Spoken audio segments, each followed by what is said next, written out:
हरे कृष्णा। ओम नमः शिवाय। प्रिय भक्तों, परम कृपालु श्री हरि के चरणों में बारंबार प्रणाम। प्रिय भक्तों, मासों में उत्तम साक्षात श्री नारायण स्वरूप पुरुषोत्तम मास हम सभी के जीवन को धन्य करने आया है। इस पवित्र मास में भगवान की कथाओं का श्रवण अनंत गुना फल देने वाला है। आज के अध्याय की शुरुआत करने से पहले आइए हम सब मिलकर भगवान और उनके एक ऐसे अनन्य भक्त के दिव्य चरित्र का रसपान करते हैं जिसने यह सिद्ध कर दिया है कि जहां संसार के सारे रास्ते बंद हो जाते हैं, वहां से ठाकुर जी की कृपा का मार्ग शुरू होता है। यह कथा है प्रभु के परम प्यारे भक्त कुंवर जी की। परम भक्त कुंवर जी महाराज पेशे से एक कुम्हार थे जो मिट्टी के सुंदर बर्तन बनाया करते थे। उनका नाम कुंवर जी क्यों पड़ा, इसके पीछे भी ठाकुर जी की एक अद्भुत लीला है। कुंवर जी का एक दृढ़ नियम था। वे दिन भर में केवल उतने ही बर्तनों का निर्माण करते थे जितने को बेचने से उनके और उनकी पत्नी के भोजन की व्यवस्था हो जाए, और यदि कोई 2-4 संत महात्मा द्वार पर आ जाएं तो उन्हें प्रेम पूर्वक प्रसाद ग्रहण कराया जा सके। वे के कल के लिए कभी भी धन का संचय नहीं करते थे। उनका पूरा विश्वास अपने ठाकुर जी पर था। एक दिन भगवान के मन में आया कि कुंवर जी इतने बड़े भक्त हैं, क्यों न इनके यश को पूरे संसार में फैलाया जाए। और भगवान जब किसी भक्त का यश बढ़ाना चाहते हैं तो उसकी कठिन परीक्षा भी लेते हैं। एक सुबह कुंवर जी रोज की तरह बर्तन बेचकर आए और प्राप्त धन से अपनी पत्नी की और 2-4 महात्माओं के प्रसाद की व्यवस्था कर ली। लेकिन तभी प्रभु की लीला से उनके द्वार पर अचानक 200 संत महात्मा पधार गए। इतनी बड़ी संख्या में संतों को देखकर कुंवर जी घबराए नहीं, बल्कि आनंदित होकर अपनी पत्नी से बोले कि देवी देखो, आज हमारे अहो भाग्य हैं। इतने वर्षों में कभी 2 कभी 4 महात्मा आते थे, लेकिन आज साक्षात नारायण ने 200 संतों के रूप में हमारे घर को पवित्र किया है। पत्नी ने संशय बताते हुए कहा कि इतने संतों के लिए भोजन कहाँ से आएगा। तब कुंवर जी ने कहा, उनकी व्यवस्था तो वही ठाकुर जी देखेंगे, तुम बस संतों को आदर सहित बैठाओ। कुंवर जी ने संतों से प्रार्थना की कि महाराज, आप लोग तब तक स्नान ध्यान और संध्या वंदन करें, मैं बाजार से सामग्री लेकर आता हूँ। कुंवर जी तुरंत नगर के सेठ के पास पहुंचे और धन की मांग की। सेठ ने कहा, तुम्हारा पिछला कर्ज तो उतरा नहीं और धन कैसे दे दूं? तब कुंवर जी ने हाथ जोड़कर बड़े निष्कपट से कहा कि सेठ जी, पहली बात तो यह है कि मेरे पास धन नहीं है, इसीलिए मैं इसे नगद नहीं चुका पाऊंगा। दूसरी बात, यदि मेरे द्वार पर आए 200 संतों ने प्रसाद नहीं पाया तो मैं अपने प्राण त्याग दूंगा। लेकिन हाँ, कर्ज चुकाने का एक और तरीका है। आप मुझसे अपने यहाँ कोई भी कठिन परिश्रम करवा लीजिए, पर संतों की सेवा के लिए मुझे अभी धन दे दीजिए। सेठ ने कुछ सोचकर एक शर्त रखी कि ठीक है, हमारे घर में पानी की बड़ी समस्या है। हमारी बहू बेटियों को दूर तालाब से पानी लाना पड़ता है। हमारे पीछे की जमीन पर तुम और एक तुम्हारी पत्नी मिलकर अकेले एक कुआं खोदोगे, और जब तक पानी का स्रोत न निकल जाए तब तक खोदते रहोगे। कुंवर जी ने तुरंत शर्त स्वीकार कर ली। वे धन लेकर नाचते गाते घर आए, सुंदर सामग्री लाई और संतों को मालपुआ, खीर, पूरी सब्जी का दिव्य भंडार कराया।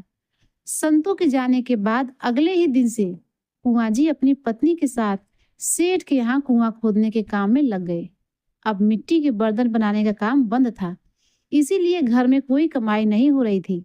दोनों पति पत्नी 3-4 दिनों से भूखे रहकर भी प्रसन्न मन से केवल हरि स्मरण करते हुए कुआं खोदते रहे। 4 दिन की कठिन मेहनत के बाद कुआं काफी गहरा हो गया और नीचे पानी का स्रोत दिखाई देने लगा। कुंवर जी ने नीचे से प्रसन्न होकर कहा कि देवी देखो, जल आ गया, अब बस कुछ ही दिनों में काम पूरा हो जाएगा। पत्नी मिट्टी फेंकने ऊपर गई थी कि अचानक जल के तेज प्रवाह से कुएं की गीली मिट्टी धंस गई। देखते ही देखते कुंवर जी की फीट नीचे मिट्टी के मलबे में पूरी तरह दब गया। पत्नी चीखती चिल्लाती सेठ और गांव वालों के पास दौड़ी। पूरा गांव इकट्ठा हो गया, लेकिन सबने देखकर कहा कि अब इतनी मिट्टी के नीचे दबे व्यक्ति को निकालने का क्या फायदा, इतनी देर में तो वह जीवित ही नहीं बचे होंगे। तुम शोक में हो, उनका शव देखोगी तो दुखी होगी, इसीलिए अब उन्हें वहीं दबा रहने दो। सेठ ने भी कुछ पैसे देकर पल्ला झाड़ लिया। संसार ने तो हाथ छोड़ दिया, पर जिनका कोई नहीं होता, उनके रक्षक स्वयं ठाकुर जी होते हैं।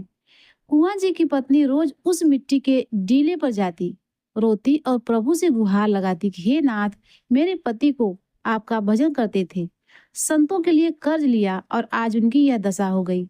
क्या आप भी हमारे नहीं हुए? इस तरह रोते रोते कई महीने बीत गए। एक दिन संतों की एक बड़ी जमात उस रास्ते से गुजर रही थी। उस टोली के पास विश्राम करने के लिए जब बैठे हुए, तो उन्हीं मिट्टी के भीतर से बहुत ही मधुर, शांत और स्पष्ट ध्वनि सुनाई दी, हरि शरणम, हरि शरणम, हरि शरणम। संतों ने विस्मित होकर टीले पर कान लगाया और बोले कि अरे, इस मिट्टी के भीतर से कीर्तन की आवाज आ रही है। संतों ने तुरंत कुल्हाड़ी और जो भी साधन मिले उनकी खुदाई शुरू कर दी। गांव वाले हंसने लगे कि महीनों पहले दबे इंसान का कंकाल भी नहीं बचा होगा, तुम किसे ढूंढ रहे हो? लेकिन संतों का विश्वास अटल था। खोदते खोदते 2 दिन बीत गए और धीरे धीरे वह हरि शरणम की ध्वनि पूरे गांव को सुनाई देने लगी। जैसे ही अंतिम परत की मिट्टी हटाई गई, वहां का दृश्य देखकर सबकी आंखें फटी की फटी रह गई। कुएं के भीतर एक सुंदर दीपक जल रहा था। साक्षात ठाकुर जी का विग्रह विराजमान था और कुंवर जी परम आनंद में मग्न होकर हाथ में करताल लिए नृत्य कर रहे थे और हरि शरणम का संकीर्तन कर रहे थे। महीनों से मिट्टी के नीचे बंद रहने के बाद भी उनका बाल बांका नहीं हुआ था, क्योंकि उनके रोम रोम में प्रभु रमे हुए थे। जब कुंवर जी जीवित बाहर आए तो पूरा गांव उनके चरणों में गिर पड़ा। जो लोग उन्हें साधारण कुम्हार समझते थे, वे उनकी वंदना करने लगे। इस प्रकार साक्षात लक्ष्मीपति नारायण ने अपने भक्त की कठिन परीक्षा लेकर संसार में उनका यश अमर कर दिया। तो प्रेम से बोलिए, भक्त और भगवान की जय। प्रिय भक्तों, यदि ठाकुर जी की प्रतिज्ञा है कि जो सब कुछ छोड़कर उनके शरणागत हो जाता है, विपरीत परिस्थितियों में भी प्रभु उसकी रक्षा ढाल बनकर करते हैं। तो आइए प्रिय भक्तों, इसी दिव्य भाव के साथ अब हम पुरुषोत्तम मास महात्म के 23वें अध्याय में प्रवेश करते हैं। पुरुषोत्तम मास में आहार विहार के बारे में सुनकर प्रसन्न होते हुए राजा बोले, आपने इस मास में दीप दान करने को कहा है, सो इसका क्या महात्मा है? वाल्मीकि जी बोले, राजन, इस विषय में तुम्हें एक प्राचीन इतिहास सुनाता हूँ। एक ऐसे राजा से संबंधित है जो पूर्व जन्म में मणिग्रीव नामक दुष्चरित शूद्र था। इसने किस प्रकार उग्रदेव नामक भटके हुए दुखी ब्राह्मण की सेवा की, जिसने उसके इस नागरीय जीवन के उद्धार के लिए पुरुषोत्तम मास में नित्य स्नान एवं दीप दान करने का बतलाया। तुम अब कथा सुनो, जिसे मैं संक्षेप में कहता हूँ। सौभाग्य नगर में चित्रबाहु नामक राजा महाबुद्धिमान, सूरवीर, धमाशील एवं धर्मों को जानने वाला और भगवान का भक्त था। वह भक्ति पूर्वक भक्ति भाव से भगवान की कथाओं को श्रवण करता था। उसकी पतिव्रता चंद्रकला नामक रानी अति रूपवान और भक्ति प्रिय थी। वह महाभाग्यवान भगवान भक्ति में तत्पर रहती थी। राजा भगवान श्री कृष्ण के अतिरिक्त किसी अन्य देवता को नहीं जानता था। एक दिन उसने मुनि श्रेष्ठ अगस्त्य जी को अपने यहाँ आता देखा, तो वह दंडवत नमस्कार कर उनकी आदर भाव एवं भक्ति पूर्वक पूजा कर उन्हें योग्य आसन पर विराजमान किया और उनके सामने बैठकर विनय पूर्वक बोला, आज मेरा जन्म, मेरा गृह, मेरा यह राज्य धन हुआ। आपके दर्शन से मैं पापों से छूट गया। अगस्त मुनि बोले, राजन, चित्रबाहु, वास्तव में तू सब प्रकार से धन्य है। तू हरि भक्त और भगवान श्री कृष्ण का आश्रित है। विद्वान कहते हैं कि वो ही राजा धन्य है जो वैष्णव जनों का आदर पूजन करता है। ऐसे ही राज्य में ही रहना प्रजा को सब प्रकार से हितकर है। ऐसे राजा की प्रजा सुखी रहती है और ऐसे ही राजा का राज्य वृद्धि को प्राप्त करता है। तुम्हारे जैसे राजा में दर्शन कर मेरे दृष्टि में सफल हुई है। आपके साथ वार्तालाप से मेरी वाणी भी पवित्र हुई है। इसी बीच राजा की पतिव्रता रानी ने आकर परम भक्ति पूर्वक अगस्त्य मुनि को प्रणाम किया। मुनि ने कहा, हे सुबे, तू सदा सौभाग्यवती हो। भक्ति पूर्वक पति की सेवा कर भगवान श्री कृष्ण की भक्ति में यत्न पूर्वक लगी रहकर अपने जीवन को सफल कर। हरे कृष्णा। प्रिय भक्तों, आज का अध्याय यहीं पर संपूर्ण हुआ। इसके आगे का अध्याय आप सभी भक्त लोग कल के वीडियो में जरूर सुनिएगा। अब आइए सुनते हैं श्रीमद् भागवत महापुराण का आज का अध्याय। श्री मैत्रेय जी परम ज्ञानी विदुर जी से कहते हैं कि हे वीरवर, समस्त लोकों का कल्याण चाहने वाले भृगु आदि महान मुनियों ने जब देखा कि धार्मिक राजा अंग के वन चले जाने से अब पृथ्वी पर रक्षा करने वाला कोई नहीं बचा है, तब चारों ओर अधर्म पैर पसारने लगा। राजा के अभाव से प्रजा पशुओं के समान उद्गंड और मर्यादाहीन होती जा रही थी।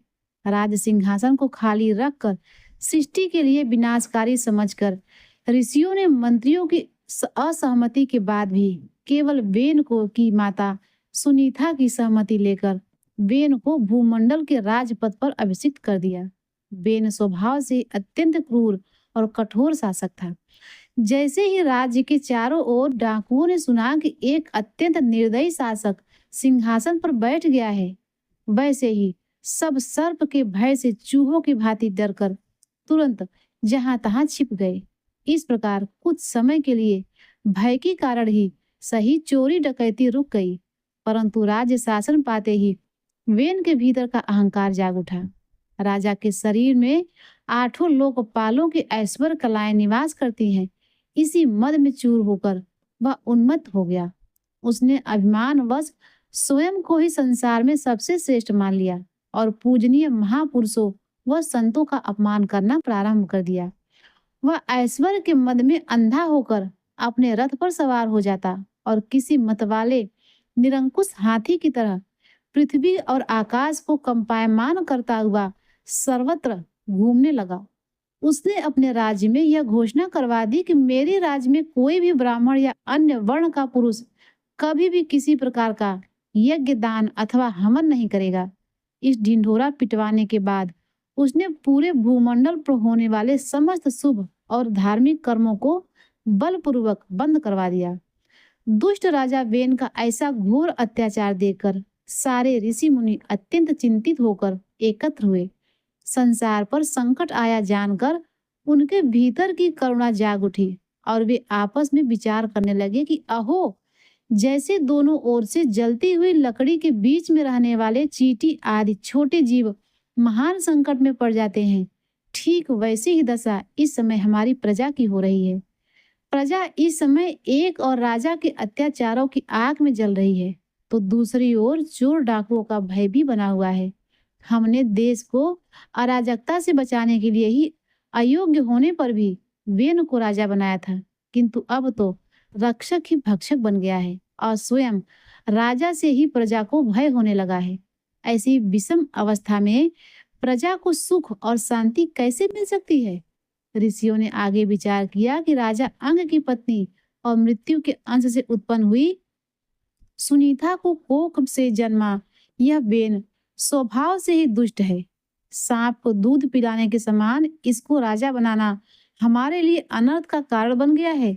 हमने इसे प्रजा की रक्षा का दायित्व तो सौंपा था, किंतु यह तो प्रजा का समूल नाश करने पर ही तुला हुआ है। फिर भी हमारा यह कर्तव्य बनता है कि हम एक बार इसे समझाएं। अवश्य यदि हम इसे सद्बुद्धि देने का प्रयास करेंगे तो इसके द्वारा दिए जा रहे पापों का दोष हमें स्पर्श नहीं करेगा। हमने ही जानबूझकर इसे राजा चुना था, इसलिए यदि हमारे समझाने पर भी सही मार्ग पर नहीं आया तो प्रजा के दुखों से भस्म हुए इस दुष्ट को हम अपने तपोबल और तेज से यहीं भस्म कर देंगे। ऐसा सुदृढ़ विचार करके समस्त मुनिगण राजा बेन के पास पहुंचे। उन्होंने अपने भीतर के तीव्र क्रोध को छिपा लिया और लोक कल्याण की इच्छा से उसे अत्यंत प्रिय और मधुर वचनों में समझाते हुए कहा, हे राजन, हम आपको कल्याणकारी बात कहते हैं, उस पर ध्यान पूर्वक विचार कीजिए। इससे आपकी आयु, लक्ष्मी, बल और कीर्ति में निरंतर वृद्धि होगी।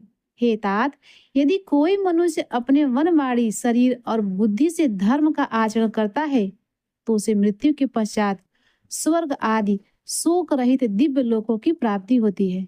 और यदि उसका यह धर्म आचरण निष्काम भाव से हो तब तो वही धर्म उसे सीधे अनंत मोक्ष पद तक पहुंचा देता है। इसीलिए हे वीरवर, प्रजा के कल्याण का मूल आधार वह धर्म आपके कारण नष्ट नहीं होना चाहिए। याद रखिए, जिस राजा के राज में धर्म नष्ट हो जाता है, वह राजा स्वयं अपने ऐश्वर्य से हाथ धो बैठता है और उसका पतन हो जाता है। और जो राजा दुष्ट मंत्रियों और दुराचारी चोर डाकुओं से अपनी प्रजा की रक्षा करता है और शास्त्र सम्मत न्याय के अनुकूल ही कर यानी टैक्स लेता है, वह राजा इस लोक में यश पाता है और परलोक में भी परम सुख का अधिकारी बनता है।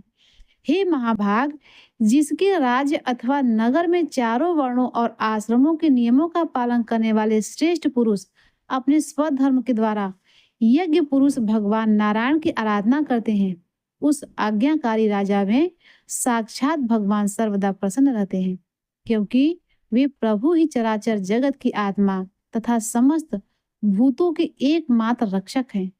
भगवान तो ब्रह्मा आदि जगदीश्वरों के भी परम ईश्वर हैं। उनके प्रसन्न हो जाने पर इस ब्रह्मांड में कोई भी वस्तु दुर्लभ नहीं रह जाती। तभी तो इंद्र आदि समस्त लोकपाल भी उन परमेश्वर को बड़े आदर के साथ पूजोपहार समर्पित करते हैं। हे राजन, भगवान श्री हरि ही समस्त लोकों, लोकपालों और यज्ञों के एकमात्र नियंता और स्वामी हैं। वे ही वेदत्रयी, द्रव्य और तप साक्षात स्वरूप हैं। इसीलिए आपके जो देशवासी आपके ही राज्य की उन्नति और कल्याण के लिए अनेक प्रकार के यज्ञों से भगवान का पूजन करते हैं, आपको उनके अनुकूल ही रहना चाहिए। जब आपके राज्य में ब्राह्मण लोग यज्ञों का अनुष्ठान करेंगे, तब तब यज्ञों की पूजा से प्रसन्न होकर भगवान के अंश स्वरूप समस्त देवी देवता आपको मनचाहा फल प्रदान करेंगे। अतः हे वीरवर, आपको अपने राज्य में यज्ञ आदि धर्मानुष्ठान बंद करके देवताओं का तिरस्कार नहीं करना चाहिए। ऋषियों के इस परम पवित्र और हितकारी वचनों को सुनकर वेन अट्ठास कर उठा और अत्यंत घमंड में भरकर बोला कि तुम लोग सचमुच बड़े मूर्ख हो। मुझे बड़ा खेद है कि तुमने अधर्म को ही धर्म मान रखा है। तभी तो तुम लोग अपनी आजीविका देने वाले मुझ साक्षात पति और ईश्वर को छोड़कर किसी अन्य परम पुरुष अर्थात जार पति की उपासना में लगे हो। जो लोग अपनी मूर्खता के कारण राजा रूपी परमेश्वर का अनादर करते हैं, उन्हें न तो इस लोक में कभी सुख मिलता है और न ही परलोक में कोई स्थान प्राप्त होता है। बेन ने आगे कहा कि अरे ओ ब्राह्मणों, जिसमें तुम लोगों की इतनी अगाध भक्ति है, वह यज्ञ पुरुष आखिर है कौन? तुम्हारी यह बातें तो वैसी ही है जैसे कोई उल्टा और व्यभिचारिणी स्त्री अपने विवाहित पति से प्रेम न करके किसी पर पुरुष में आसक्त हो जाए। विष्णु, ब्रह्मा, महादेव, इंद्र, वायु, यम, सूर्य, मेघ, कुबेर, चंद्रमा, पृथ्वी, अग्नि और वरुण तथा इनके अतिरिक्त जितने भी वरदान देने वाले या शाप देने वाले समर्थक देवता हैं, वे सब के सब राजा के शरीर में ही वास करते हैं। इसीलिए राजा सर्वदेवमय है और समस्त देवता उसके अंश मात्र हैं। अतः हे ब्राह्मणों, तुम सब अपने मन का ईर्षा भाव छोड़कर अपने समस्त कर्मों के द्वारा केवल मेरा ही पूजन करो और मुझे ही अपनी बलि और आहुतियां समर्पित करो। भला इस भूमंडल पर मेरे सिवा कौन है जो अग्र पूजा का अधिकारी हो सके? श्री मैत्रेय जी कहते हैं कि विदुर जी, इस प्रकार सर्वथा विपरीत बुद्धि हो जाने के कारण वह बेन अत्यंत पापी और कुमार्गामी हो गया था। उसके जीवन के समस्त पुण्य क्षीण हो गए थे। इसीलिए मुनियों में इतनी बार विनम्रता पूर्वक प्रार्थना करने पर भी उसने उनकी एक बात भी ध्यान से नहीं सुना और उनका उपहास उड़ाया। हे कल्याण रूप विदुर जी, अपने को बहुत बड़ा बुद्धिमान समझने वाले बेन ने जब चित्रकाल ऋषि मुनियों का इस प्रकार अपमान किया, तब अपनी न्याय संगत मांग को व्यर्थ होते देख वे मुनि उस पर अत्यंत कुपित हो गए। उनके क्रोध की कोई सीमा न रही। वे सब एक स्वर में चिल्ला उठे, मार डालो, इस स्वभाव से ही दुष्ट और पापी राजा को तुरंत मार डालो। यदि यह पापी कुछ दिन और जीवित रह गया तो अपने दुष्टता से इस पूरे संसार को भस्म कर डालेगा। यह दुराचारी किसी भी प्रकार से इस पवित्र राज सिंहासन के योग्य नहीं है, क्योंकि यह निर्लज्ज होकर साक्षात यज्ञपति भगवान विष्णु की निंदा कर रहा है। अहो, जिनकी कृपा और अंश से इसे राजा का ऐसा महान ऐश्वर्य प्राप्त हुआ, उन मंगलकारी श्रीहरि की निंदा इस अभागे और मति भ्रष्ट बेन को छोड़कर भला और कौन कर सकता है। इस प्रकार अपने हृदय में छिपे हुए ब्रह्म तेज और क्रोध को प्रकट करके ऋषियों ने उसे मृत्यु दंड देने का निश्चय कर लिया। वह पापी तो साक्षात भगवान की निंदा करने के कारण आंतरिक रूप से पहले ही मर चुका था। इसीलिए ऋषियों ने किसी अस्त्र शस्त्र का प्रयोग नहीं किया। उन्होंने केवल अपनी तीक्ष्ण हुंकारों से ही उसका काम तमाम कर दिया और बेन वही निष्प्राण होकर भूमि पर गिर पड़ा। इसके पश्चात जब मुनिगण निश्चिंत होकर अपने अपने आश्रमों को लौट गए, तब इधर बेन की शोकाकुल माता सुनीता अपने पुत्र के मृत शरीर को देखकर विलाप करने लगी। उसने मंत्रियों और वैद्यों की सहायता से मंत्रों के बल तथा विशेष औषधियों व युक्तियों के द्वारा अपने पुत्र बेन के शव को सड़ने से बचाकर सुरक्षित रख लिया।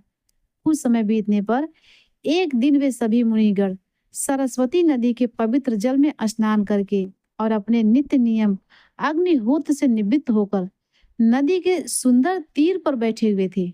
वहां वे सब मिलकर आपस में भगवान की दिव्य लीलाओं की हरि चर्चा कर रहे थे। उन दिनों संसार में आतंक फैलाने वाले बहुत से अपशगुन और उपद्रव होते देखकर वे आपस में चिंता व्यक्त करने लगे कि आजकल पृथ्वी का कोई भी रक्षक और राजा नहीं है। इसीलिए क्या चोर डाकुओं के कारण प्रजा का कोई बड़ा अमंगल तो नहीं होने वाला है। ऋषि लोग अभी ऐसा विचार कर ही रहे थे कि अचानक उन्होंने देखा कि सभी दिशाओं से आकाश को चूमती हुई धूल उड़ रही थी। वह धूल प्रजा का धन लूटने वाले चोरों और डाकुओं के कारण उठी थी। देखते ही देखते वे त्रिकालदर्शी ऋषि समझ गए कि राजा बेन के मर जाने के कारण पूरे देश में अराजकता फैल गई है। केंद्रीय राजशक्ति पूर्णतः भीन हो चुकी है, जिसके कारण चोर डाकू अत्यंत बलवान हो गए हैं। यह सारा उपद्रव लोगों का धन और संपत्ति लूटने वाले तथा एक दूसरे के खून के प्यासे लुटेरों का है। ऋषि मुनि अपने तपोबल और तेज से लोगों की ऐसी कुप्रवृत्ति से रोकने में पूरी तरह समर्थ थे, परंतु उन्होंने सोचा कि राजा के बिना प्रजा पर बल प्रयोग करने में हिंसा आदि के अनेक दोष उत्पन्न होंगे। इसीलिए उन्होंने सीधे इसका कोई निवारण नहीं किया। फिर उन्होंने शास्त्रों के गूढ़ नियम पर विचार करते हुए सोचा कि ब्राह्मण यदि समदर्शी और अत्यंत शांत स्वभाव का भी हो, तो भी यदि वह अपने सामने दीनों और अनाथों पर अत्याचार होते देखता रहे और उनकी उपेक्षा कर दे, तो उसका सारा तप उसी प्रकार धीरे धीरे नष्ट हो जाता है, जैसे किसी फूटे हुए घड़े में से सारा जल धीरे धीरे बह जाता है। इसके साथ ही उन्होंने यह भी विचार किया कि परम प्रतापी राजा श्री अंग का पवित्र वंश भी समाप्त नहीं होना चाहिए, क्योंकि इस वंश में पूर्व में अनेक अमोघ शक्ति वाले परम भक्त परायण राजा उत्पन्न भी हो चुके हैं। ऐसा दृढ़ निश्चय करके प्रजा की रक्षा और योग्य राजा की प्राप्ति हेतु उन्होंने राजा बेन के सुरक्षित रखे हुए शव की जंघा को बड़े जोर से मथना प्रारंभ कर दिया। ऋषियों द्वारा बेन की जंघा का मंथन किए जाने पर उसमें से एक अत्यंत विचित्र बौना पुरुष उत्पन्न हुआ। वह पुरुष कौवे के समान गहरे काले रंग का था। उसके शरीर के सभी अंग और विशेष रूप से उसकी भुजाएं बहुत छोटी थी। उसके जबड़े बहुत बड़े थे, टांगे अत्यंत छोटी थी, नाक चपटी थी। उसकी आंखें क्रोध और तामस के कारण लाल थी। उसके सिर के केस तांबे जंगे रंग के थे। उस उत्पन्न हुए पुरुष ने अत्यंत दीनता और नम्र भाव से हाथ जोड़कर ऋषियों से कहा कि हे महात्माओं, मैं क्या करूं, मुझे आज्ञा दे। उसकी ऐसी शारीरिक बनावट और स्थिति को देखकर ऋषियों ने उससे कहा, निषीद अर्थात तुम यहीं बैठ जाओ। ऋषियों के मुख से निकले इसी शब्द के कारण वह पुरुष निषाद कहलाया। उस बौने पुरुष ने जन्म लेते ही राजा बेन के भीतर के जितने भी भयानक पाप, क्रूरता, तामस और दुर्गुण थे, उन सबको अपने ऊपर ले लिया। इसी कारण से उसके बाद उत्पन्न होने वाले उसके वंशधर निषाद भी स्वभाव से हिंसा, शिकार और लूटपाट आदि पाप कर्मों में ही लगे रहते हैं। बेन के पापों का अंश होने के कारण ही वे लोग सभ्य समाज गांवों और नगरों में न टिक कर केवल घने वनों और दुर्गम पर्वतों में ही अपना निवास स्थान बनाते हैं। इस प्रकार वेन के शरीर का सारा पाप उस निषाद के रूप में बाहर निकल गया और वेन का मृत शरीर पूर्णतः पवित्र हो गया।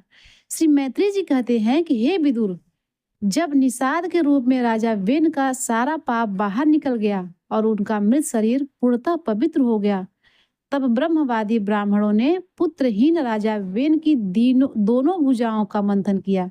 उस मंथन से एक परम दिव्य स्त्री और पुरुष का दिव्य जोड़ा प्रकट हुआ।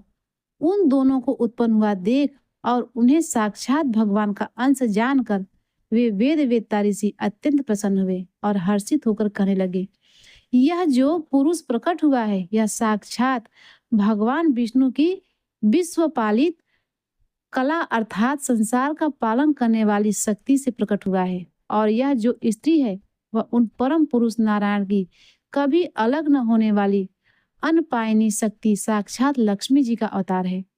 ऋषियों ने घोषणा की, इनसे में से जो पुरुष है वह आगे चलकर अपने सुयश और कीर्ति का पूरे भूमंडल पर विस्तार करने के कारण परम यशस्वी पृथु नामक सम्राट होगा। चक्रवर्ती राजाओं में इसी की गणना सबसे पहले की जाएगी और यह सुंदर दांतों वाली समस्त उत्तम गुणों और आभूषणों को भी अपने सौंदर्य से सुशोभित करने वाली सुंदरी महारानी इस महाराज पृथु को ही अपना पति बनाएगी। इनका नाम अर्ची होगा। पृथु के रूप में साक्षात श्री हरि के अंश ने ही इस त्रिलोकी और संसार की रक्षा के लिए अवतार लिया है और माता अर्ची के रूप में निरंतर भगवान की सेवा में रहने वाली उनकी नित्य सहचरी श्री लक्ष्मी जी ही प्रकट हुई थी। श्री मैत्री जी आगे कहते हैं, हे विदुर जी, उस पावन अवसर पर वहां उपस्थित ब्राह्मण लोग महाराज पृथु की दिव्य स्तुति करने लगे। श्रेष्ठ गंधर्वों ने उनकी मंगल गुणों का गान किया।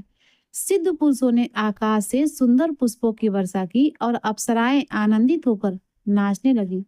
अंतरिक्ष में शंख, तुरछी, मृदंग और दुदुम्बी आदि मांगलिक बाजे स्वतः बजने लगे। समस्त देवता, ऋषि और पितर अपने अपने लोकों को छोड़कर इस अद्भुत दृश्य को देखने वहां उपस्थित हुए।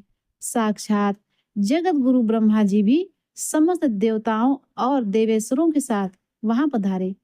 उन्होंने वेन कुमार पृथु के दाहिने हाथ में भगवान विष्णु की हस्तरेखाएं और उनके चरणों में साक्षात कमल का चिन्ह देखा। इन दिव्य लक्षणों को देखकर ब्रह्मा जी ने उन्हें श्री हरि का ही साक्षात अंश समझा, क्योंकि जिसके हाथ में दूसरी रेखाओं से बिना कटा हुआ चक्र का स्पष्ट चिन्ह होता है, वह भगवान का ही अवतार होता है। इसके बाद वेदवादी ब्राह्मणों ने महाराज पृथु के दिव्य राज्याभिषेक का भव्य आयोजन किया। समस्त प्रजा और देवगण उस अभिषेक की दुर्लभ सामग्री जुटाने में लग गए। उस समय नदी, समुद्र, ऊंचे पर्वत, सर्प, कौवे, पक्षी, मृग, स्वर्ग, पृथ्वी तथा चराचर जगत के अन्य सभी प्राणियों ने भी नव निर्वाचित सम्राट को तरह तरह के अनुपम उपहार भेंट किए। तदंतर सुंदर रेशमी वस्त्रों और बहुमूल्य आभूषणों से अलंकृत महाराज पृथु का वेद मंत्रों के साथ विधिवत राज्याभिषेक संपन्न हुआ। उस समय अनेकों दिव्य अलंकारों से सजी हुई महारानी अर्ची के साथ सिंहासन पर विराजमान महाराजा पृथु ऐसे दीप्तिमान हो रहे थे मानो साक्षात दूसरे अग्निदेव ही प्रकट हो गए हैं।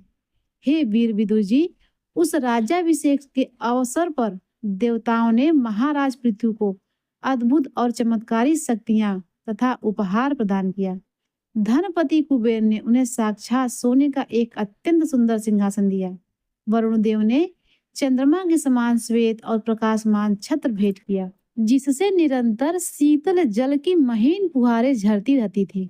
वायुदेव ने राजा की सेवा के लिए 2 दिव्य चवर दिए। धर्मराज ने उनकी कीर्ति को बढ़ाने वाला माला अर्पित की और देवराज इंद्र ने एक मनोहर मुकुट उनके मस्तक पर सजाया। यमराज ने दुष्टों का दमन करने वाला न्याय का दंड दिया। ब्रह्मा जी ने उन्हें वेद मंत्रों से अभिमंत्रित कवच प्रदान किया और माता सरस्वती ने उनके कंठ के लिए एक सुंदर हार भेंट किया। साक्षात भगवान विष्णु ने उन्हें अपना सुदर्शन चक्र सौंपा और विष्णु प्रिया लक्ष्मी जी ने उन्हें कभी नष्ट न होने वाली अविचल संपत्ति का वरदान दिया। भगवान रुद्र ने उन्हें 10 चंद्राकार चिन्हों से युक्त कोप वाली तलवार दी और माता अंबिका ने 100 चंद्राकार चिन्हों वाली अमेघ ढाल भेंट की। चंद्रमा ने उन्हें अमृतमय वेग वाले अश्व दिए और विश्वकर्मा ने एक अत्यंत सुंदर और सुदृढ़ रथ का निर्माण करके दिया। अग्निदेव ने बकरे और गौ के सींगों से बना हुआ एक अजय धनुष दिया और सूर्यदेव ने अपने तेजोमय बाण उन्हें सौंपे। पृथ्वी माता ने उन्हें ऐसी योगमयी पादुकाएं भेंट की जो केवल चरण स्पर्श मात्र से राजा को उनके अभिष्ट स्थान पर पहुंचा देती थी। आकाश के अभिमानी 2 देवता ने नित्य पूजन रहने वाले पुष्पों की दिव्य माला दी और आकाश विहार सिद्ध तथा गंधवारदी ने उन्हें नाचने गाने बजाने और इच्छानुसार अंतर ध्यान हो जाने की गुप्त शक्तियां प्रदान की। समस्त ऋषियों ने महाराजा पृथ्वी को अपने अमोघ आशीर्वाद दिए। समुद्र ने अपने भीतर से उत्पन्न हुआ दिव्य शंख भेंट किया तथा 7 समुद्रों, पर्वतों और नदियों ने उनके रथ के भ्रमण के लिए बेरोक टोक मार्ग उपहार में दिया ताकि उनका रथ कहीं भी न रुके। इसके पश्चात राज दरबार के सूत, मागध और बंदी जन राजा ने सामने उपस्थित हुए ताकि वे उनकी कीर्ति का गान और स्तुति कर सके। तब उन स्तुति करने वालों के मन में अभिप्राय को समझकर वेन पुत्र परम प्रतापी महाराजा पृथु ने मंद मंद हंसते हुए मेघ के समान गंभीर और गरिमामयी वाणी में उनसे कहना प्रारंभ किया। महाराज पृथु ने कहा कि हे सौम्य, सूत, मागध और बंदीजन, अभी तो इस संसार में मेरा कोई भी कर्म या श्रेष्ठ गुण प्रकट नहीं हुआ है। मैं अभी अभी सिंहासन पर बैठा हूँ। फिर तुम मेरे किन कर्मों और गुणों को आधार बनाकर मेरी यह स्तुति करोगे? मेरे विषय में तुम्हारी यह सुंदर और पवित्र वाणी व्यर्थ नहीं जानी चाहिए। इसीलिए इस समय मुझसे भिन्न उन परम पुरुष परमात्मा की स्तुति करो जो वास्तव में इसके अधिकारी हैं। हे मृदुभाषियों, कालांतर में जब मेरे अप्रकट गुण, मेरे कार्यों, मेरे द्वारा संसार के सामने प्रकट हो जाएं, तब तुम भर पेट अपनी मधुर वाणी से मेरी स्तुति कर लेना। मुझे कोई आपत्ति नहीं होगी। देखो, जो शिष्ट और ज्ञानी पुरुष होते हैं वे पवित्र कीर्ति साक्षात श्री हरि दिव्य गुणानुवाद के रहते हुए कभी भी तुच्छ मनुष्यों की झूठी स्तुति नहीं किया करते। संसार में महान गुणों को धारण करने में सामर्थ्य होने पर भी ऐसा कौन बुद्धिमान पुरुष होगा जो उन गुणों के वर्तमान में न रहने पर भी केवल भविष्य की संभावना मात्र से स्तुति करने वालों द्वारा अपनी प्रशंसा कराए?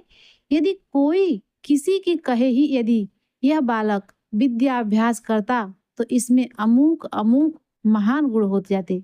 इस प्रकार की झूठी प्रशंसा से वास्तव में उस मनुष्य को धोखा दिया जाता है। वह मंद बुद्धि मनुष्य यह नहीं समझ पाता कि इस प्रकार की काल्पनिक प्रशंसा करके लोग वास्तव में उसका उपहास ही कर रहे हैं।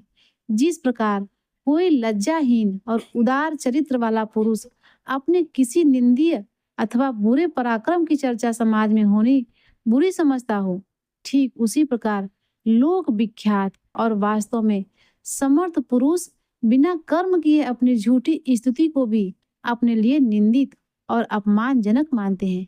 इसीलिए हे सूतगण, अभी हम अपने श्रेष्ठ कर्मों के द्वारा इस लोक में पूर्णतः अप्रसिद्धि ही हैं।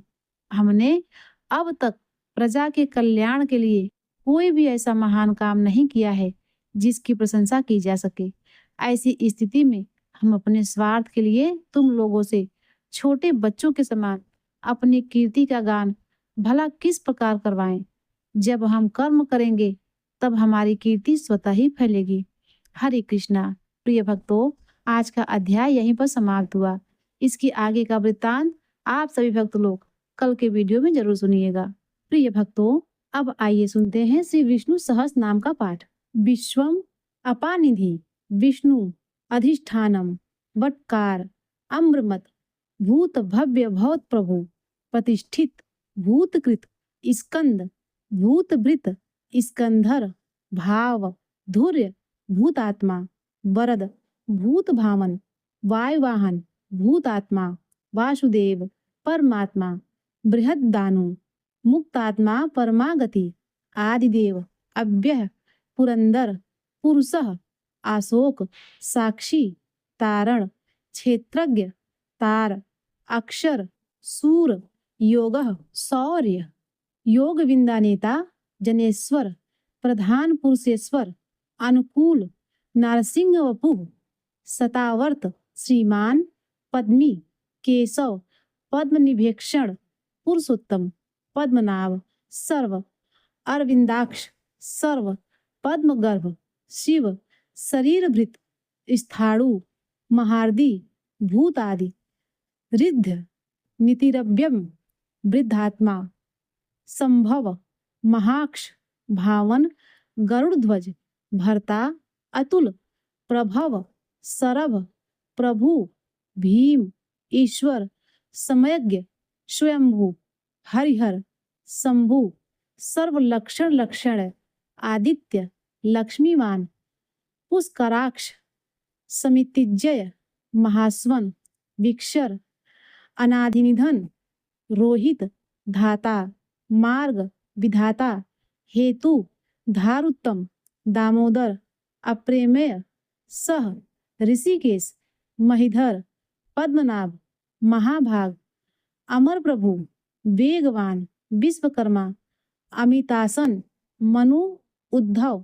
त्वष्टा क्षोभड़ स्थविष्ट देव स्थविरो ध्रुव श्रीगर्भ अग्राह परमेश्वर शाश्वत कर्णम कृष्ण कारणम लोहिताक्ष कर्ता प्रदर्दन विकर्ता प्रभूत गहन त्रिककुब्धाम गुह पवित्रम व्यवसाय मंगलपरम व्यवस्थान ईशान संस्थान प्राणद स्थानद प्राण ध्रुव ज्येष्ठ परद्री श्रेष्ठ परम स्पष्ट प्रजापति तुष्ट हृदय गर्भ पुष्ट भूगर्भ शुभेक्षण माधव राम मधुसूदन विराम ईश्वर विरज विक्रमी मार्ग धन्वी नेय मेधावी नय विक्रम अनय क्रम वीर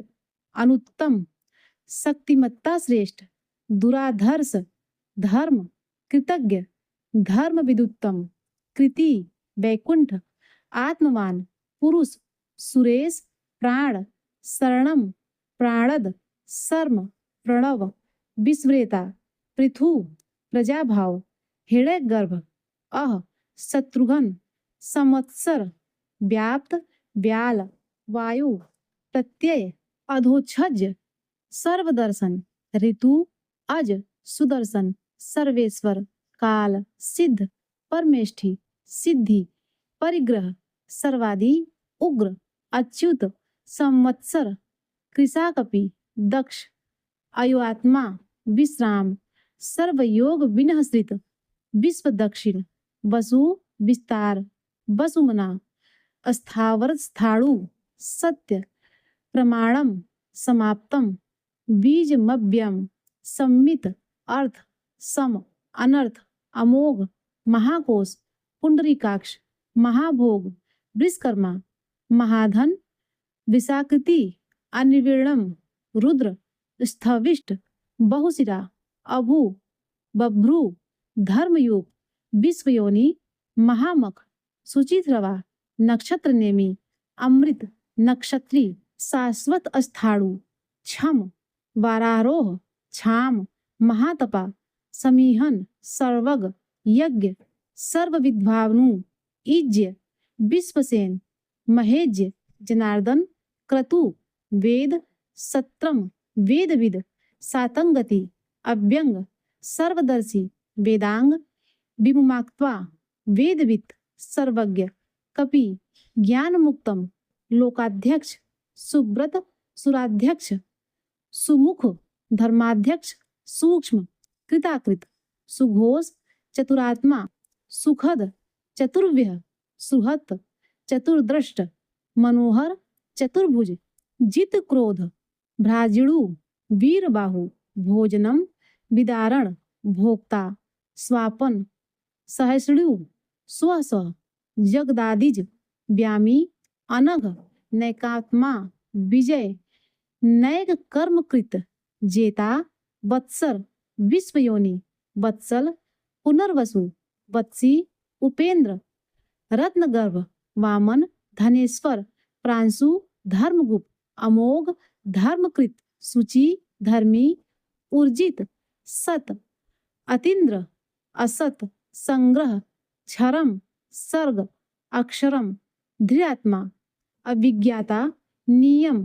सहस्त्रांशु यम विधाता वेद्य कृतलक्षण वैद गभ स्तनेमी सदा योगी सत्वस्थ विराहा सिंह माधव भूत महेश्वर मधु आदिदेव अतीन्द्रिय महादेव महामाया देवेश महोत्साह देवभृतगुरु महाबल उत्तर महाबुद्धि गोपति महावीर गोप्ता महाशक्ति ज्ञानगम्य महाद्युति पुरातन अनिर्देश्यपु शरीर भूतभृत श्रीमान भोक्ता अम्यात्मा कपिंद्र महाधृतकृक भूरि दक्षिण महेश्वास सोपन महीभर्ता अमृतप श्रीनिवास सोम सातंगति पुरजीत अनिरुद्ध पुरुषोत्तम सुरानंद विनय गोविंद जय गोविंदापति सत्यसंग मरीचि दासाहर दमन सात्वपति हंस जीव सुपर्ण विनयाताक्षी भुजोक्तम मुकुंद हृदयनाभ अमित विक्रम सुतपा अम्भोनिधि पद्मनाभ अनंतात्मा प्रजापति महोदक्षाय अमृत्यु अंतक सर्वदिक अज सिंह महार संधाता स्वभाव्य संधिमान जितामित्र स्थिर प्रमोदन अज आनंद दुर्मपर्श नंदन शास्ता नंद विश्वसुता सत्यधर्मा सुरारिहा त्रिविक्रम गुरु महर्षि कपिलाचार्य गुरुतम कृत्य धाम मोदिनीपति सत्य त्रिपद सत्य पराक्रम त्रिदशाध्यक्ष निमिष महासंज्ञ अनिमिष कृतांतकृत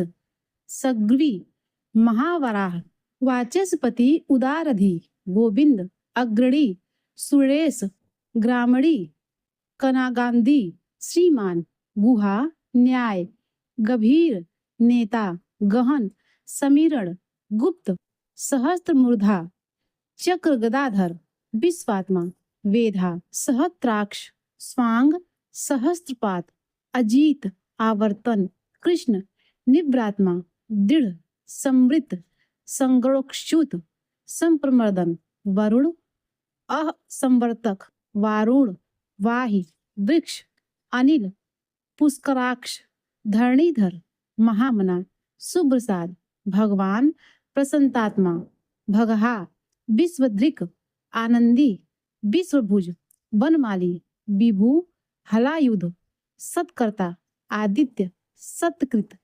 ज्योतिरादित्य साधु सहेषु जहुनु गतिसत्तम नारायण सुंधवा नर खड्ग परशु असंख्येय दारुण अप्रेमात्मा द्रविड़ात्प्रद विशिष्ट दिव स्पृक विशिकृत सर्वदिग्व्यास सुचि वाचस्पति योजना सिद्धार्थ त्रिसामा सिद्ध संकल्प सामग सिद्धिद साम सिद्ध साधन निर्वाणम बृहाई वेशजः वृषभ विशक विष्णु संन्यासकृत वृषपर्वा सम वृषोदर शांत वर्धन निष्ठा वर्धमान शांति विविक्त परायणम श्रुतिसागर शुभांग सुभुज शांतिद दुर्धर सृष्टा वांग्मी कुमुद महेंद्र कुवलेशय वसुद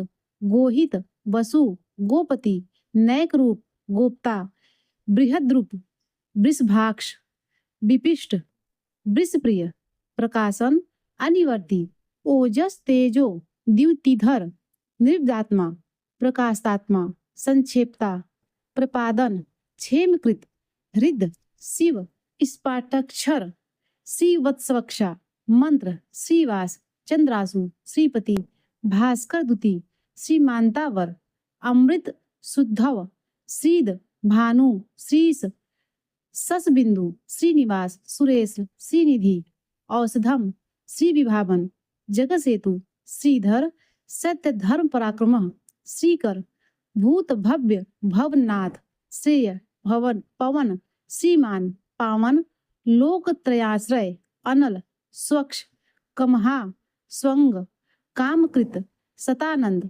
कांत, नंदी, काम, ज्योतिर्गणेश्वर, कामप्रद, बीजात्मा, प्रभु, अविध्यात्मा, युगादिकृत, सत्कीर्ति, युगावर्त, छिन्न संयम, नैकमान, उदीर्ण, महासन, सर्वतक्षु, अदृश्य, अनीश, व्यक्त रूप, शाश्वत स्थिर, सहस्त्रजीत, भूषण, अनंतजीत, भूषण, इष्ट, भूति, अभिष्ट, विशोक, विशिष्ट, शोकनाशक, शिखंडी, अर्चमान, नहुस, अर्चित, वृष, कुंभ, क्रोधहा, विश्वात्मा, क्रोधकृतकर्ता, विशोधन, विश्वबाहु, अनिरुद्ध, महीधर, अपतीरथ, अच्युत, प्रद्युम्न, प्रथित, अमित विक्रम, प्राण, काल नेमि निहा, प्राणद, वीर, वासवानुज, सौरी, वाजसन,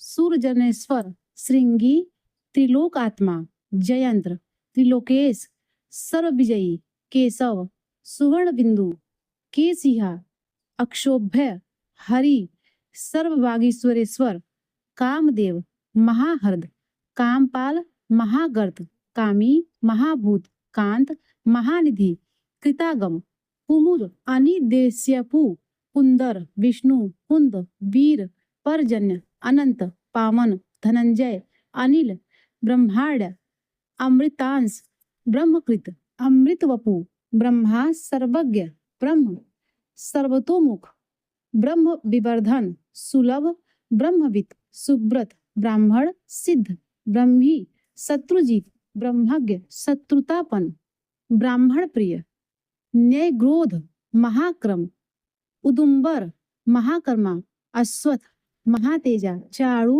रांध्र, निपुषूदन, महोरग, सहस्त्राष्टी, महाक्रतु, सप्तजिह, महायज्वा, सप्तैधा, महायज्ञ, सप्तवाहन, महाहवि, अमूर्ति, स्तव्य, अनघ, स्तवप्रिय, अचिंतनीय, स्त्रोतम, भयकृत, स्तुति, भयनाशक, स्तोता, अणु, रणप्रिय, बृहद, पूर्ण, कृश, पुरैता, स्थूल, पुण्य, गुणभृत, पुण्यकीर्ति, निर्गुण, अनामय, महान, मनोजय, अघृत, तीर्थकर, स्वघृत, वसुरेता, स्वास्यय, वसुप्रद, प्रांगवस, वसुप्रद, वंशवर्धन, वासुदेव, भारप्रीत, वसु, कथित, वसुमना, योगी, हवि, योगीश, सद्गति, सर्वकामद,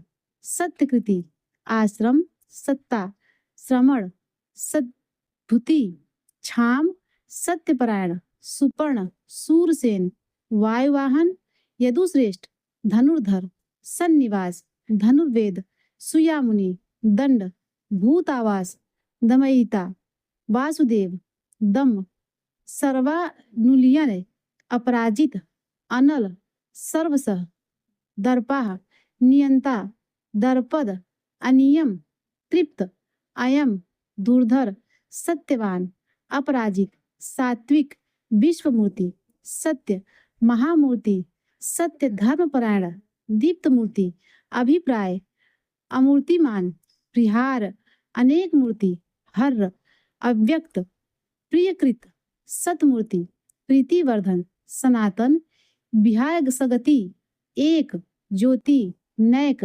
सुरुचि, सव, हतभुक, कह, विभु, किंग, रवि, यत, विरोचन, तत्, सूर्य, पद्मानुत्तम, सविता, लोकबंधु, रविलोचन, लोकनाथ, अनंत, माधव, हतभुक, भक्तवत्सल, भोक्ता, सुवर्णवर्ण, सुखद, हेमांग, नैकज, वारांग, अग्रज, चंदनांगदी, अनिविड़, विरहा, सदा महर्षि विषम लोकाधिष्ठानाम शून्य अद्भुत घृतासी सनातन अचल सनातनम चल कपिल अमानी कपि मादन अव्यय मान्य स्वतित लोक स्वामी स्वस्तिकृत त्रिलोकधृक स्वस्ति सुमेधा स्वस्ति भुक मेधज स्वस्ति दक्षिण धन्य और औरौद्र सत्यमेघा कुंडली धराधर चक्री तेजोवृष जन्म मृत्यु जरातिग द्युतिधर भूर्भ स्वतरु सर्वसत्र भीतांबर तार प्रग्रह सविता निग्रह प्रपितामह व्यग्र यज्ञ नैसगृंग यज्ञपति गदाग्रज यज्वा चतुर्मूर्ति यज्ञांग चतुर्बाहु यज्ञवाहन चतुर्व्यूह यज्ञभृत चतुर्गर्ति यज्ञकृत चतुरात्मा यज्ञी चतुर्भाव यज्ञभुक चतुर्वेदित यज्ञ साधन एक बात यज्ञांतकृत समावर्त यज्ञ गुहाम अनिवृत्तात्मा अन्नम दुर्जय अनानंद दुर्तिक्रम आत्मयोनि दुर्लभ स्वयंजात दुर्गम वैखान दुर्ग सामगायन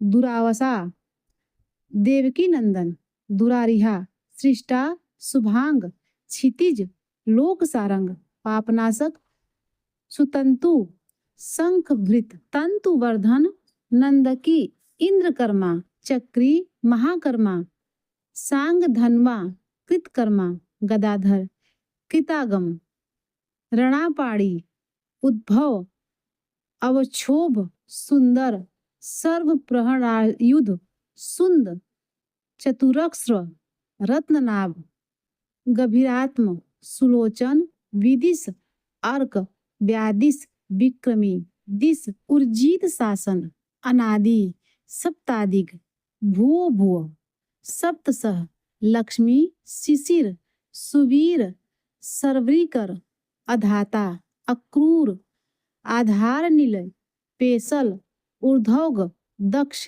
एकात्मा दक्षिण जन जन्मादि क्षमिणावर जनन विद्वत् तत्वम वीत भय तत्वित पूर्ण श्रवण कीर्तन पड़ उत्तरायण पुष्पहास दुष्कृतहा प्रजागर पुण्य प्रणव दुस्वप्न प्राशन प्रमाणम वीरहा प्राण जीवन रक्षण प्राणद संत प्राण निलय जीवन प्राणभृत पर्यवस्थित भीम अनंत रूप भीमाक्रम अनंत श्री रुचिगा चिन्मंतु विश्वम भयापह। प्रिय भक्तों, अब आइए सुनते हैं विष्णु भगवान की आरती का पाठ।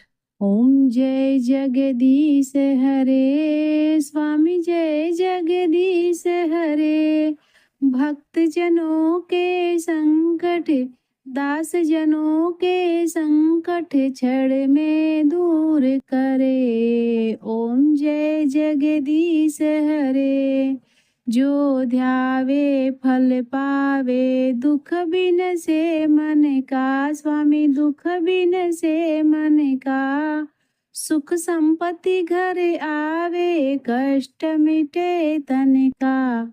ओम जय जगदीश हरे मात पिता तुम मेरे शरण गहूँ मैं किसकी स्वामी शरण गहूँ मैं किसकी तुम बिन और न दूजा प्रभु बिन और न दूजा आस करूँ मैं जिसकी। ओम जय जगदीश हरे तुम पूर्ण परमात्मा तुम अंतर्यामी स्वामी तुम अंतर्यामी पार ब्रह्म परमेश्वर पार ब्रह्म परमेश्वर तुम सबके स्वामी। ओम जय जगदीश हरे तुम करुणा के सागर तुम पालन करता स्वामी तुम पालन करता मैं मूरख खल कामी, मैं सेवक तुम स्वामी, कृपा करो भरता। ओम जय जगदीश हरे।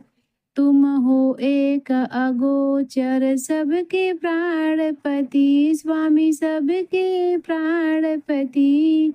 किस विध मिलूं दया में, किस विध मिलूं दया में, तुमको मैं कुमति। ओम जय जगदीश हरे। दीन बंधु दुख हरता, तुम ठाकुर मेरे प्रभु, तुम रक्षक मेरे। अपने हाथ उठाओ, अपने शरण लगाओ, द्वार पड़ा तेरे। ओम जय जगदीश हरे। विषय विकार मिटाओ, पाप हरो देवा, स्वामी कष्ट हरो देवा। श्रद्धा भक्ति बढ़ाओ, श्रद्धा भक्ति बढ़ाओ, संतन की सेवा। ओम जय जगदीश हरे। ओम जय जगदीश हरे। स्वामी जय जगदीश हरे। भक्त जनों के संकट, दास जनों के संकट, क्षण में दूर करे। ओम जय जगदीश हरे। प्रिय भक्तों, अब आइए अंत में भगवान विष्णु से अपनी गलतियों के लिए क्षमा प्रार्थना कर लेते हैं, क्योंकि हम मनुष्य हैं। अगर हम चाहें कि हमसे कोई गलती नहीं हो रही है, फिर भी कुछ न कुछ हमसे त्रुटियां जरूर हो जाती है। जाने में अनजाने में हमसे गलतियां जरूर होती हैं, लेकिन यदि हम सच्चे मन से प्रभु से क्षमा प्रार्थना करके उनकी शरण में जाते हैं, तो प्रभु तो दयावान है, वो अपने भक्तों को झट से क्षमा कर देते हैं। बस हमें चाहिए कि सच्चे मन से प्रभु की शरण में चले जाएं और उनसे अपनी गलतियों के लिए क्षमा मांग ले।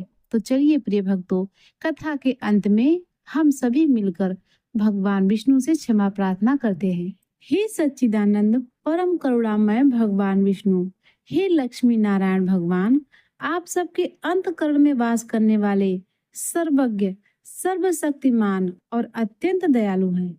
मैं आपकी इस अज्ञानमय बालिका ने जीवन के पथ पर चलते हुए अनगिनत बार अपने विचारों, वचनों और कर्मों से जाने अनजाने पाप त्रुटियां और अपराध किए हैं। हे प्रभु, कभी किसी के साथ कटु व्यवहार किया, कभी अहंकार में कुछ ऐसा बोल गई जो आपकी मर्यादा के विरुद्ध था, कभी क्रोध आया, कभी मोह ने भरमाया और कभी लोभ ने मुझे आपके पद से डगमगाया। परंतु प्रभु, आप तो क्षमाशील हैं। आप तो उसी को उठाते हैं जो गिर जाता हो, उसी को थामते हैं जो भटक गया हो। हे श्री हरि, मैं स्वीकार करती हूँ कि मेरी बुद्धि संकीर्णीय है, मन चंचल है, इंद्रियां आकर्षों में बहक जाती है, परंतु मेरा हृदय बार बार आपके श्री चरणों की ओर ही लौट आता है। हे प्रभु, मैं आपकी शरण में हूँ। आपके बिना मेरा कोई सहारा नहीं है, कोई गति नहीं है। मुझ में यदि कोई गुण है तो वह आपके चरणों की भक्ति है। मुझ में यदि कोई शक्ति है तो वह आपके नाम का स्मरण है। आपकी कृपा के बिना मैं कुछ नहीं कर सकती। इसीलिए हे करुणा सिंधु, कृपया मुझ पर दृष्टि डालिए, मेरे समस्त पापों को क्षमा कर दीजिए, मुझे अपनी भक्ति में दृढ़ बनाइए और अपने प्रेम में बांध लीजिए। मैं न योग जानती हूँ, न यज्ञ, न तप, न व्रत। मैं तो केवल एक बात जानती हूँ कि आप मेरे हैं और मैं आपकी हूँ। यही संबंध मेरी आत्मा की अंतिम पहचान है। सभी लोग प्रेम से बोलिए, श्री कृष्ण भगवान की जय, श्री विष्णु भगवान की जय। ओम नमः शिवाय।